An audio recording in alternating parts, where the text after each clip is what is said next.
आज मैं आपको एक ऐसी सच्ची घटना सुनाने जा रही हूँ जो सिर्फ एक संत की कथा नहीं है, बल्कि यह बताती है कि सच्ची आध्यात्मिकता कैसी होती है और क्यों आज की पीढ़ी को इसे जानना बेहद ज़रूरी है। यह सत्य घटना फेसबुक पर रमा शंकर सिंह जी द्वारा साझा अनुभव पर आधारित है। ये कहानी है 1970 के आसपास की। उस समय मैं पश्चिमी उत्तर प्रदेश, शायद जो मेरठ में था, वहाँ रहता था। मुझे दूर से एक विशाल भीड़ दिखाई दी। जिज्ञासा हुई, यह कौन है जिसकी बात सुनने इतनी भीड़ उमड़ पड़ी है।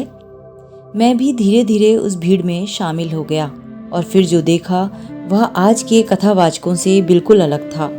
कथा सुनने वाले शांत और हर शब्द पर टकटकी लगाए हुए बैठे थे। पता चला भागवत के महान आचार्य पूज्य रामचंद्र डोगरे जी महाराज कथा सुना रहे हैं। दोस्तों, आज कथाओं में हम देखते हैं ढोल, नगाड़े, चमकीले स्टेज, मॉडर्न लाइट्स, मजाकिया चुटकुले और कभी कभी पाखंड तक हो रहा होता है। लेकिन डोंगरे जी महाराज की कथा में ऐसा कुछ भी नहीं था। ना कोई चमक दमक, ना हंसी मजाक, ना प्रायोजित चमत्कार, सिर्फ धर्म, ज्ञान और शास्त्र, और यही उनकी पहचान थी। दोस्तों, आज कथा के नाम पर दान पेटियां साथ चलती हैं, लेकिन डोंगरे जी महाराज वे तो कथा का 1 रुपया भी नहीं लेते थे। वो सिर्फ तुलसी का एक पत्र स्वीकार करते थे। जहाँ भी कथा होती, लोगों के द्वारा दिया गया सारा चढ़ावा, सारी दक्षिणा वे उसी गांव या शहर के गरीबों को दान कर देते। ना कोई ट्रस्ट बनाया, ना कोई शिष्य मंडली, ना कोई निजी प्रचार, एकदम निष्कपट।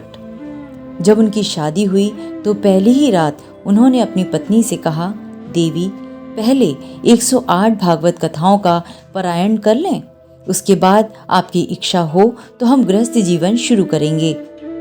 7 साल तक निरंतर वे कथा करते रहे। पत्नी भी साथ रहती, कथा सुनती। 108 कथाएं पूरी होने के बाद उन्होंने पत्नी से पूछा, देवी, अब यदि आपकी आज्ञा हो तो हम गृहस्थ आश्रम में प्रवेश कर सकते हैं। पत्नी मुस्कुरा कर बोली, आपके मुख से भागवत सुनने के बाद मैंने गोपाल को ही अपना पुत्र मान लिया है। अब हमें संतान की आवश्यकता नहीं है। दोस्तों, ऐसा वैराग्य, ऐसी भक्ति आज के समय में कल्पना करना भी मुश्किल है। डोंगरे जी के आखिरी प्रवचन में मुंबई के चौपाटी में 1 करोड़ रुपए की धनराशि जमा हुई, लेकिन क्या उन्होंने उसमें से 1 पैसे को भी छुआ? नहीं, बिल्कुल नहीं। वे पूरा धन गोरखपुर कैंसर अस्पताल को दान कराए, क्योंकि उनके लिए सेवा ही पूजा थी। डोंगरे जी गांव-गांव, शहर-शहर जाकर कथा करते और उनकी पत्नी राजस्थान के आबू में अकेली रहती थीं। पत्नी के निधन के 5 दिन बाद डोंगरे जी को उनके बारे में पता चला। जब वे पत्नी की अस्थियां विसर्जन करने जा रहे थे तो उनके साथ थे मुंबई के बड़े उद्योगपति रति भाई पटेल। महाराज जी ने धीमी आवाज में कहा, रति भाई, मेरे पास तो कुछ है ही नहीं। अस्थियां विसर्जन में कुछ खर्च तो लगेगा। पत्नी का मंगलसूत्र और कर्णफूल पड़ा है, उसे बेच देते हैं। यह सुनते ही रति भाई रो पड़े। उन्होंने कहा, जिनके इशारे पर लाखों लोग चल पड़ते थे, वे स्वयं कह रहे हैं कि अस्थि विसर्जन के लिए पैसे नहीं हैं। दोस्तों, यही था एक सच्चे संत का वैराग्य।